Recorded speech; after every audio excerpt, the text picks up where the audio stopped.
Oui, allô, je vous écoute, oui. Comment ça, le Premier ministre veut participer à l'émission Le 20h du Japon? Ah, il veut que je l'interviewe. Oui, oui, ça doit être possible, mais est-ce qu'il est abonné à la chaîne? Konnichiwa à tous et bienvenue sur le Japon Foufoufou, c'est David et surtout bienvenue dans ce 20h du Japon où on va parler de l'actualité du Japon évidemment, comme chaque semaine. Aujourd'hui, on va parler de la diminution du taux de suicide, donc c'est plutôt une bonne nouvelle au Japon.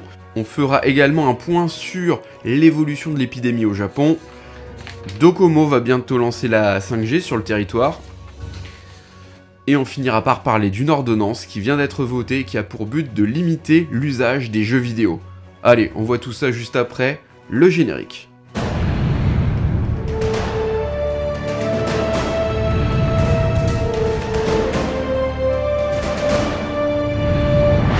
D'après les derniers chiffres du ministère de la Santé et du Travail, ainsi que de la police nationale japonaise, eh bien le nombre de personnes ayant commis un suicide en 2019, ce sont les derniers chiffres, ces chiffres ont baissé de 3,2% par rapport à l'année précédente, 2018.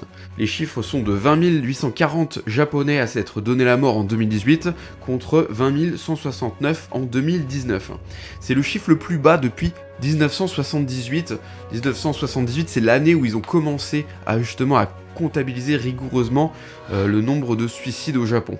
On constate aussi que le nombre de suicides diminue pour la 10e année consécutive, donc ça c'est plutôt une bonne chose.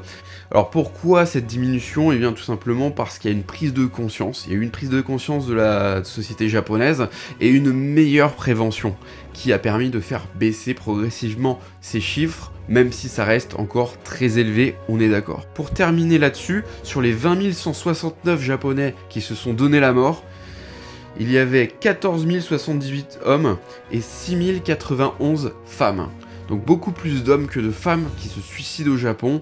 Ça peut s'expliquer par une pression sociale au travail plus importante sur les hommes. On espère que les chiffres vont continuer à diminuer. Point sur l'évolution de l'épidémie maintenant au Japon. Les derniers chiffres sont de 853 personnes infectées pour 29 décès. Si on compare ces chiffres à la France, qui sont de 6633 personnes infectées en France et 148 décès, eh bien on constate que les chiffres du Japon sont bien inférieurs. La situation est donc très différente. Il n'y a pas de confinement au Japon, les magasins sont ouverts, une grande majorité de Japonais continuent à sortir travailler. Le Premier ministre, M. Abe, a d'ailleurs signalé devant la presse qu'il n'était pour le moment pas nécessaire de durcir les réglementations. Pour information, mon fils, Liam, continue d'aller à la crèche normalement. Alors je sais que la situation est bien différente en France, beaucoup plus grave, ce sont des temps difficiles pour vous, je pense vraiment à vous. N'hésitez pas à me dire en commentaire comment vous vivez les choses, comment ça se passe, ça me permettra sûrement aussi de comparer avec le Japon dans le cadre d'une future vidéo. Toujours par rapport à l'épidémie, une majorité d'écoles compte rester fermées jusqu'à la fin des vacances de printemps début avril. Alors il faut savoir que le Premier ministre japonais a fortement conseillé aux écoles de fermer tout en laissant aux différentes académies le choix définitif. Donc c'était pas une obligation, mais une forte recommandation. Résultat des comptes, 98,9% des écoles publiques étaient fermées, sont encore actuellement fermées. Mais une partie de ces écoles vont reprendre. Au final, c'est 80% des écoles primaires, collèges et lycées publics qui vont prolonger leur fermeture jusque début avril. L'opérateur japonais Docomo va bientôt lancer la 5G au Japon sur tout le territoire, au tarif de 7650 yens hors taxe, donc il faut rajouter les taxes, par mois. 7650 yens par mois, ça fait environ 63-64 euros, à peu près 64 euros par mois, plus les taxes, et c'est pour 100 GB maximum. C'est à peu près 500 yens plus cher que leur plan 4G à 60 GB. Et on termine avec une ordonnance qui a pour but de limiter donc l'usage des jeux vidéo.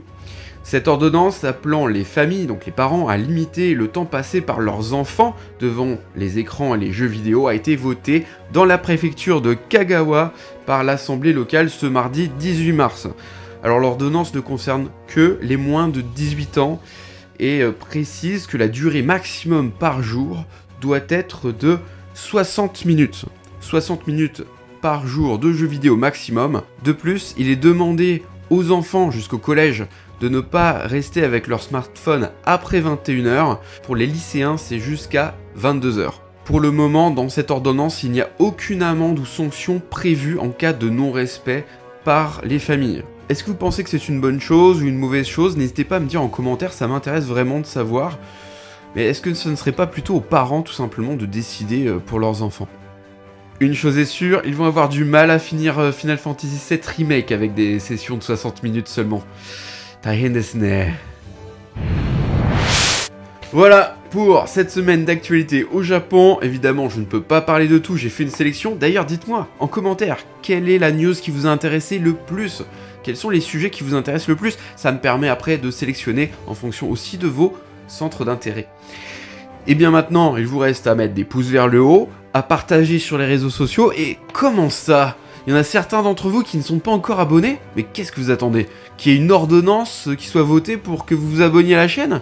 Non, non, non, non, vous abonnez dès maintenant en cliquant sur le bouton s'abonner et sur la cloche aussi, pour être bien averti de toutes les vidéos. Sachez que ce type de contenu me prend pas mal de temps, vous pouvez le soutenir via ma page Tipeee ou encore en devenant membre de la chaîne, et tous les liens sont en description de vidéo. Sur ce, le mot de la fin comme d'hab, matane, et je vous souhaite bien du courage dans cette période difficile.